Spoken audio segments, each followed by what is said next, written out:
O som chegou até mim abafado, filtrado pela porta de vidro do café onde eu estava sentado.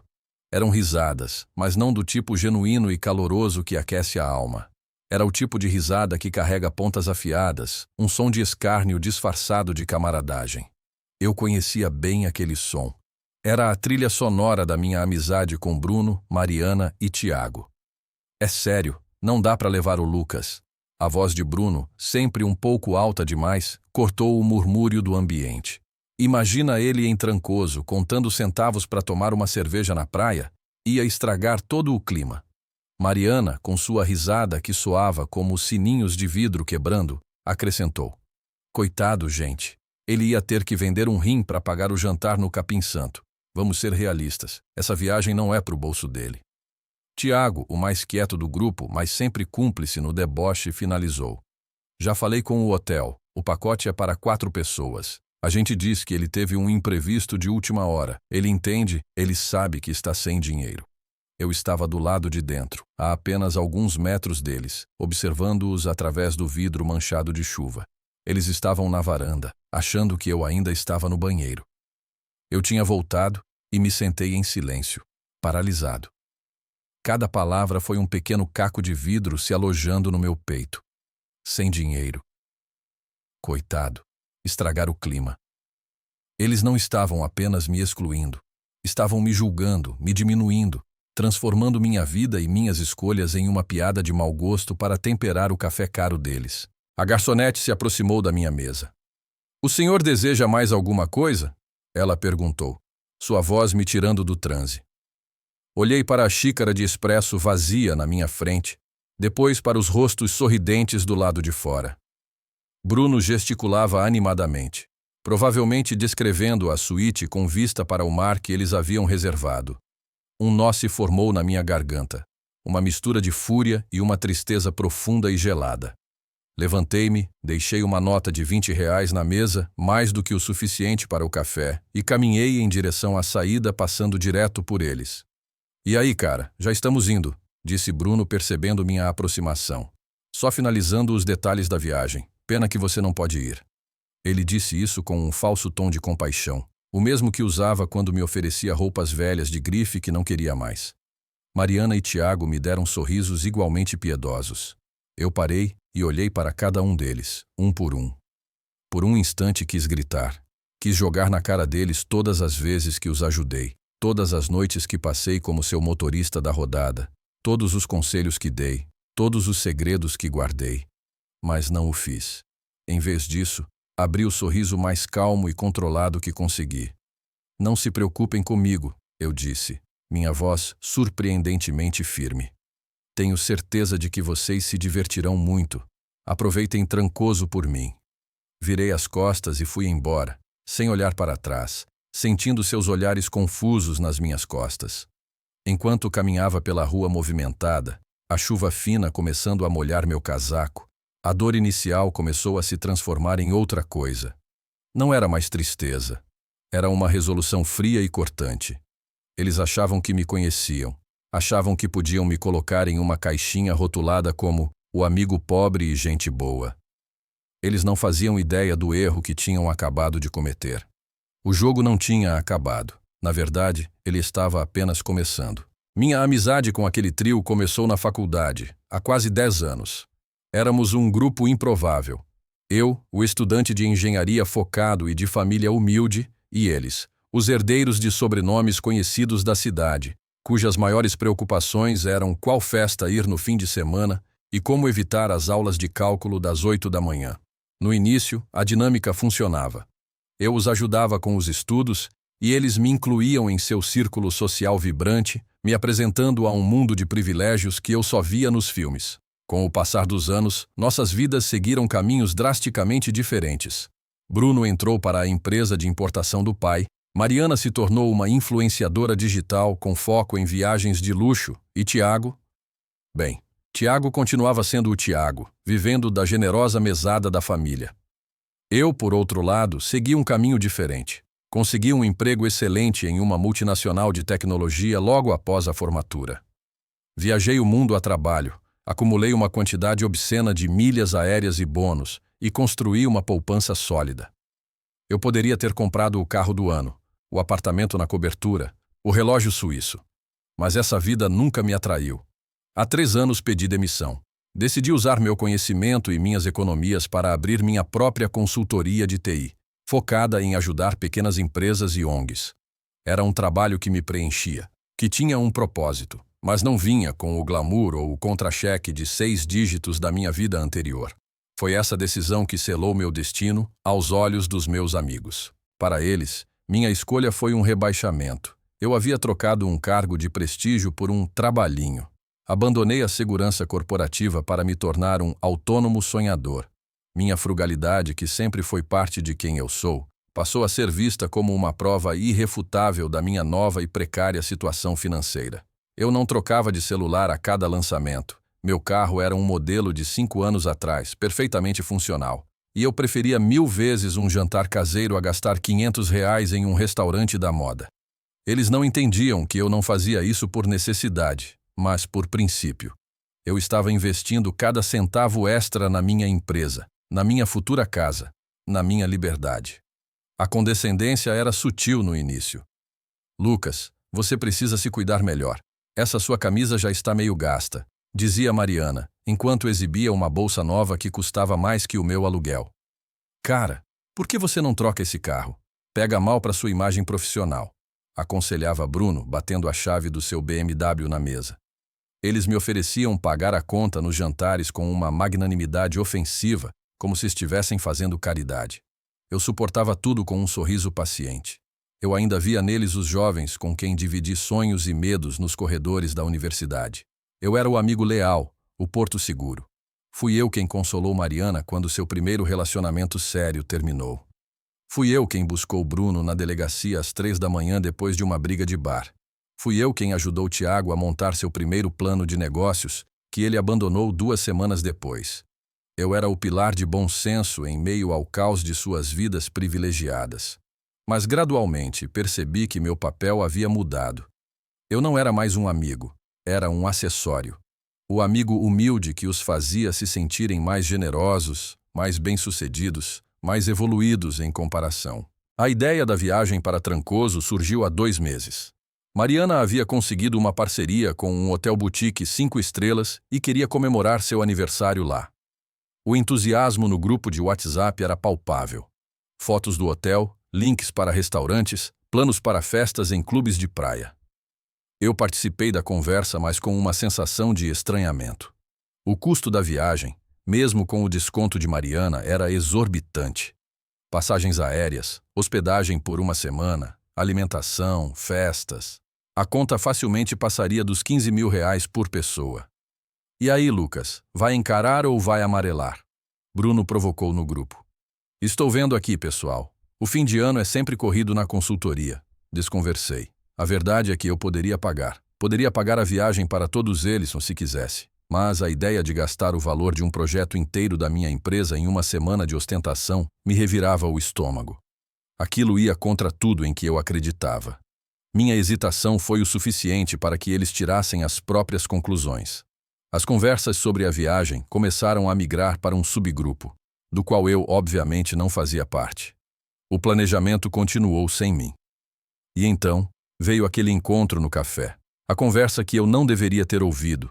A facada final nas costas de uma amizade que já estava morta há muito tempo. Ao sair do café, a chuva e a raiva lavando a tristeza, a decisão se solidificou em mim. Eles queriam uma história sobre o amigo sem dinheiro? Eu lhes daria uma história que eles jamais esqueceriam. Cheguei em casa e a primeira coisa que fiz foi abrir meu notebook. A página da companhia aérea brilhou na tela. Anos de viagens a trabalho, de voos transatlânticos, de uma disciplina quase religiosa em acumular milhas, tudo isso me levou a este momento. Meu saldo era astronômico.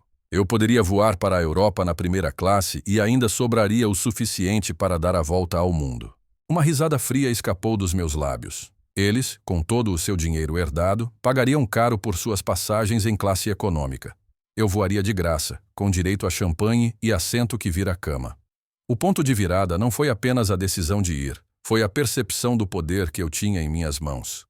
Eles me subestimaram, me descartaram, e nesse processo me deram a arma perfeita para a minha retribuição. Eu não estava mais magoado. Eu estava focado. Comecei a digitar Salvador, Bahia no campo de destino. Trancoso me aguardava, e meus amigos não perdiam por esperar. O planejamento da minha vingança se tornou meu projeto secreto, uma operação meticulosa que me encheu de uma energia sombria e eletrizante. A primeira etapa foi a logística. No site da companhia aérea, usei uma fração das minhas milhas para reservar uma passagem na classe executiva para o mesmo voo que eles pegariam. Imaginei a cena. Eles se espremendo em seus assentos no fundo do avião, reclamando do espaço para as pernas, enquanto eu estaria algumas fileiras à frente, desfrutando de um menu gourmet e um bom vinho, totalmente invisível para eles. A ideia me fez sorrir. A segunda e mais crucial etapa era o hotel. Mariana havia postado o nome do local em suas redes sociais com a legenda: contando os dias para o paraíso, Trancoso, Luxury Travel. O hotel era, de fato, um paraíso. 5 estrelas cravado no coração do quadrado, com bangalôs privativos, uma piscina de borda infinita com vista para o mar e diárias que fariam a maioria das pessoas engasgar. Eles haviam reservado um bangalô família, uma acomodação ampla com 2 quartos para acomodar os 3 e o quarto fantasma, que seria o meu. Entrei no site do hotel, meu coração batendo com antecipação. Percorri as opções de suítes, ignorando os bangalôs padrão. Meus olhos pararam na suíte Master Oceânica. Era a joia da coroa do hotel. Quase o dobro do tamanho do bangalô deles, com uma varanda privativa gigantesca, jacuzzi com vista para o mar, serviço de mordomo 24 horas e uma adega climatizada. Era o tipo de acomodação que aparecia em capas de revistas. Sem hesitar, cliquei em reservar. Paguei as 5 noites com meu cartão de crédito pessoal, um Black Card que eu mantinha guardado para emergências e investimentos e que eles nem sonhavam que eu possuía. O e-mail de confirmação chegou quase instantaneamente. Sua estadia na suíte Master Oceânica está confirmada, Sr. Almeida. Um calafrio de pura satisfação percorreu minha espinha. Nos dias que se seguiram, mergulhei no papel do amigo, deixado para trás. Respondi às mensagens esporádicas deles com uma tristeza contida. E aí, cara, tudo bem por aí? Perguntou Tiago por mensagem. Tudo certo. Meio corrido aqui. Desejo uma ótima viagem para vocês, respondi, adicionando um emoji de rosto triste para dar mais efeito. Mariana me ligou um dia antes da viagem. Ai, amigo, que pena mesmo que você não vem. A gente vai sentir sua falta, disse ela, com a voz pingando falsa sinceridade. Eu também, Mari. Mas curtam muito. Tirem muitas fotos, eu disse, quase rindo da ironia. Enquanto isso, nos bastidores, minha operação continuava. Eu acompanhava suas postagens nas redes sociais como um general estudando o campo de batalha. A foto das malas prontas. O post no aeroporto com taças de espumante. Cada atualização deles alimentava minha determinação. Eles estavam construindo o palco para a própria humilhação. E eu era o diretor silencioso nos bastidores. Fiz minhas malas com um cuidado cirúrgico, roupas de linho brancas, sandálias de couro de boa qualidade, meus melhores óculos de sol, peças elegantes mas discretas. Eu não queria parecer um novo rico, queria parecer alguém que sempre pertenceu àquele lugar, alguém para quem o luxo era um estado de espírito, não um item a ser exibido. No dia da viagem, cheguei ao aeroporto bem antes deles e fui direto para a sala VIP. Enquanto eles enfrentavam a fila do check-in, eu desfrutava de canapés e um silêncio abençoado. Embarquei primeiro, me acomodei no meu assento espaçoso e, quando o avião decolou, brindei silenciosamente a minha nova liberdade. A chegada em Trancoso foi um deleite para os sentidos. O ar quente e úmido, o cheiro de sal e flores, o som distante do mar. Peguei um transfer privativo para o hotel, um serviço que reservei com antecedência. Cheguei cerca de 1 hora antes deles. O check-in foi impecável. A recepcionista me cumprimentou pelo nome e me acompanhou pessoalmente até a suíte master. O lugar era de tirar o fôlego. O espaço era imenso, decorado com um bom gosto rústico chique. A varanda se abria para uma vista panorâmica do oceano azul turquesa. A jacuzzi já estava borbulhando suavemente. Abri uma garrafa de água de coco que estava no frigobar. Sentei-me na varanda e esperei. Eu sabia que eles chegariam a qualquer momento. De minha posição elevada, eu tinha uma visão privilegiada da entrada do hotel. E então eu os vi. Chegaram em uma van compartilhada, parecendo cansados e um pouco suados da viagem. Bruno discutia com o motorista sobre o valor da corrida. Mariana tentava fazer uma pose para uma selfie, mas seu cabelo estava grudado na testa por causa da umidade. Tiago parecia simplesmente perdido. Eles eram tão previsíveis, tão comuns. Observei-os fazer o check-in e serem levados em um carrinho de golfe na direção oposta à minha, para a ala dos bangalôs inferiores. A tensão em mim não era de nervosismo, mas de uma deliciosa antecipação. Eu não iria confrontá-los imediatamente. A vingança, como dizem, é um prato que se come frio. E o meu estava prestes a ser servido, gelado, borbulhante e com um rótulo francês muito caro. A primeira noite seria o ensaio geral. A cortina estava prestes a subir. A primeira parte do meu plano foi a paciência. Eu os deixei aproveitar a chegada, se instalarem, postarem as primeiras fotos no Instagram com legendas como "Finalmente no paraíso" e "Onde os sonhos se tornam realidade". De minha suíte eu podia ver seus stories. Mariana fez um tour rápido pelo bangalô deles. Era bonito, claro, mas comparado ao meu santuário particular, parecia um anexo de funcionários. Bruno postou uma foto da primeira cerveja na varanda deles, com a legenda "Merecido". Mal sabia ele o que realmente merecia. Esperei até por volta das 9 da noite. Eu sabia que eles estariam no quarto, se arrumando para o jantar caro que, segundo o grupo de WhatsApp, haviam reservado no restaurante mais badalado da região. Era a hora perfeita. Peguei o telefone e liguei para o serviço de quarto. "Boa noite, serviço de quarto, em que posso ajudar?" Uma voz polida atendeu. "Boa noite, eu gostaria de enviar uma garrafa de champanhe para um dos bangalôs. O número 12, por favor." Eu disse, tendo obtido o número do quarto deles com uma conversa casual e um sorriso para a camareira mais cedo. "Certamente, senhor. Qual champanhe o senhor gostaria de enviar?" "Vocês têm Dom Perignon Safra 2012? Eu perguntei, sabendo muito bem que era uma das opções mais caras da carta. "Sim, senhor." "Excelente escolha. A garrafa, um balde de gelo e 4 taças para o bangalô 12. Gostaria de incluir um bilhete?" "Sim, por favor." Eu disse, sentindo o pulso acelerar. As palavras exatas são... Fiz uma pausa, saboreando o momento. "Espero que estejam aproveitando o paraíso. Brindem por mim, já que amigos com orçamento apertado não puderam vir. Com carinho, o sem dinheiro." Houve um breve silêncio do outro lado da linha. Provavelmente o atendente processando a estranheza da mensagem. "Entendido, senhor. Com carinho, o sem dinheiro. A cobrança será feita na sua suíte, a Master Oceânica?" "Exatamente. Muito obrigado." Desliguei o telefone e uma onda de euforia me invadiu. Eu andava pela minha suíte, sentindo-me um maestro no final de uma sinfonia perfeita. Imaginei a chegada do garçom, a confusão deles, a leitura do bilhete, a expressão de choque, a incredulidade se transformando em horror ao perceberem que não só eu estava ali, como estava zombando deles de uma posição de poder inimaginável. Cerca de 20 minutos depois, meu celular vibrou. Era Bruno, ligando. Recusei a chamada. Ele ligou de novo. Recusei. Então vieram as mensagens. Bruno. "Lucas, que porra é essa?"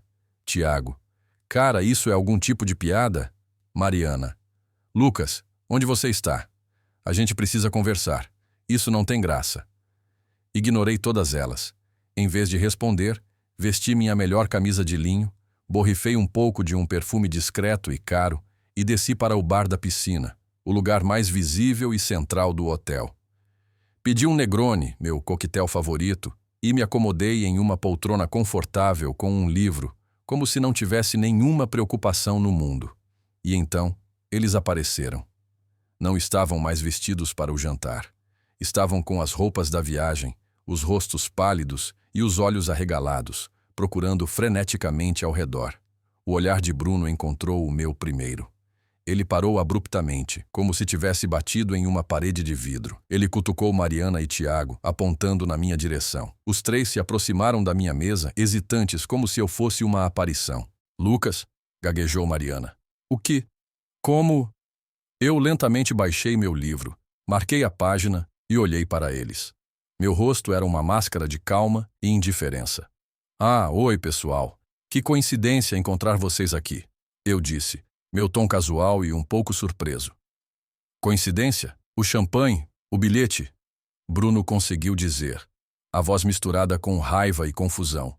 Ah, o champanhe. Vocês gostaram? Pensei em dar um pequeno mimo de boas-vindas. Vocês pareciam tão animados com a viagem, seria uma pena não celebrar adequadamente. Eu dei um gole no meu Negroni, apreciando o sabor amargo.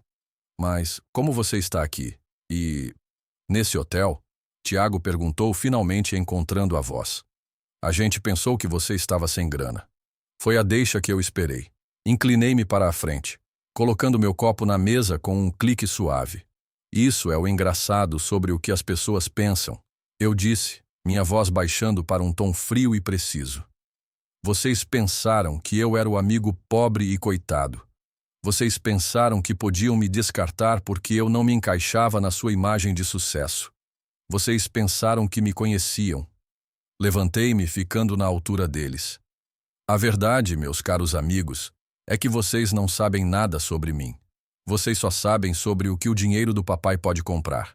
Eu sei sobre o que o trabalho duro e a inteligência podem construir. Olhei para o relógio. Agora, se me dão licença, tenho uma reserva para o jantar, sozinho. É maravilhoso não ter que se preocupar em estragar o clima de ninguém. Passei por eles, deixando-os paralisados no meio do bar. Suas bocas estavam abertas, seus rostos uma pintura de humilhação e choque. Eu não olhei para trás.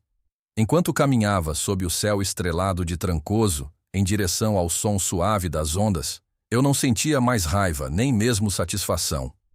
Eu sentia paz. A justiça poética era mais doce do que qualquer champanhe que eles pudessem beber. O resto da minha estadia foi a personificação da liberdade. O resto da minha viagem em Trancoso foi um exercício de puro e merecido prazer. Enquanto meus ex-amigos se escondiam, provavelmente tentando decifrar o que havia acontecido, eu aproveitei cada segundo do luxo que me cercava.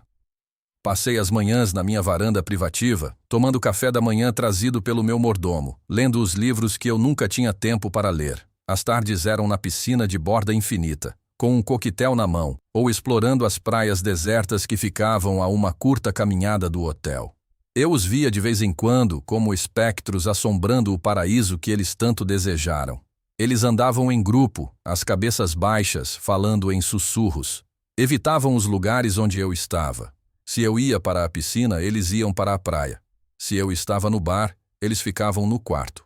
O hotel, que deveria ser o palco de sua diversão exclusiva, havia se tornado uma prisão de constrangimento. Em uma ocasião, encontrei Mariana perto da lojinha do hotel. Ela estava sozinha e, quando me viu, congelou. Havia uma vulnerabilidade em seus olhos que eu não via há anos. Lucas, a gente pode conversar? Ela pediu, a voz baixa. Acho que já dissemos tudo o que precisava ser dito, Mariana. Respondi calmamente, sem parar de andar. Não, por favor, ela insistiu, seguindo-me. A gente foi idiota. A gente errou feio. Eu sinto muito. Parei e a encarei. Você sente muito pelo quê, exatamente? Por me humilhar? Por me julgar? Ou por terem sido pegos? Por descobrirem que o amigo pobre tinha mais recursos do que vocês poderiam imaginar? Ela não conseguiu responder. As lágrimas brotaram em seus olhos. Sua amizade, Mariana, era condicional. E a condição era que eu permanecesse inferior a vocês. No momento em que essa ilusão foi quebrada, a amizade se desfez. Aproveite o resto da sua viagem. Deixei-a ali, chorando baixinho perto de uma arara de saídas de praia de seda. Não senti pena. Senti um alívio profundo por ter finalmente me libertado da obrigação de aceitar um afeto tão superficial.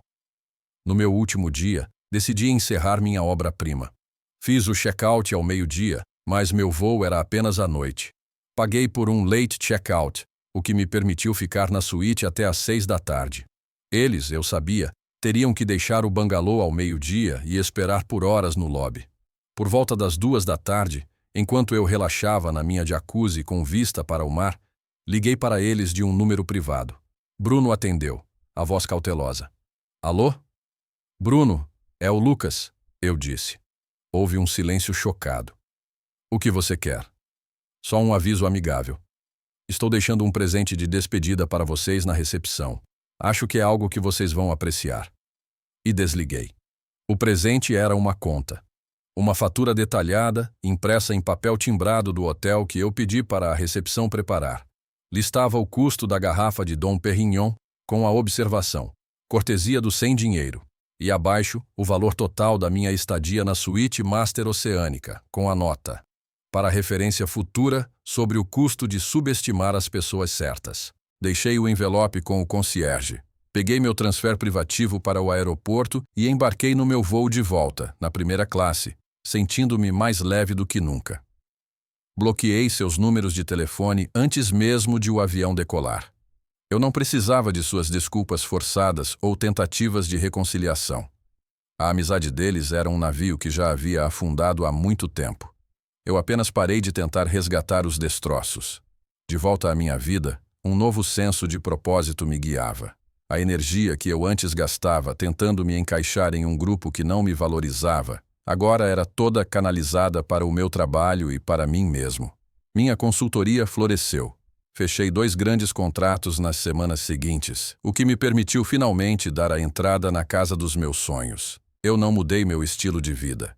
Continuei sendo a pessoa frugal e focada de sempre. A diferença é que agora eu fazia isso com uma confiança inabalável, sem me preocupar com o que os outros pensavam. A verdadeira riqueza, eu percebi, não está em exibir o que você tem, mas em ter a liberdade de não precisar provar nada para ninguém. Aquela viagem a Trancoso não foi sobre luxo ou vingança. Foi sobre recuperação. Recuperei meu tempo, minha energia, minha autoestima. Eles tentaram me colocar em uma caixa, mas ao fazer isso, apenas me deram a chave para me libertar dela para sempre. Agora eu pergunto a vocês: o que define uma verdadeira amizade? É o apoio incondicional ou a compatibilidade de extratos bancários? Eu agi certo ao expor a superficialidade deles ou deveria ter simplesmente me afastado em silêncio? Deixe sua opinião aqui nos comentários, eu quero muito saber. Se você gostou desta história de reviravolta e empoderamento, não se esqueça de clicar em curtir e se inscrever no nosso canal. Postamos histórias emocionantes como esta todos os dias, e você não vai querer perder a próxima. E claro, deixe sua nota de 1 a 10 nos comentários para me mostrar o quanto você gostou, pois isso me ajuda a trazer mais conteúdo que seja interessante para você. Dê uma olhada no vídeo que está aparecendo na sua tela agora para mais uma história cativante. Até breve. M.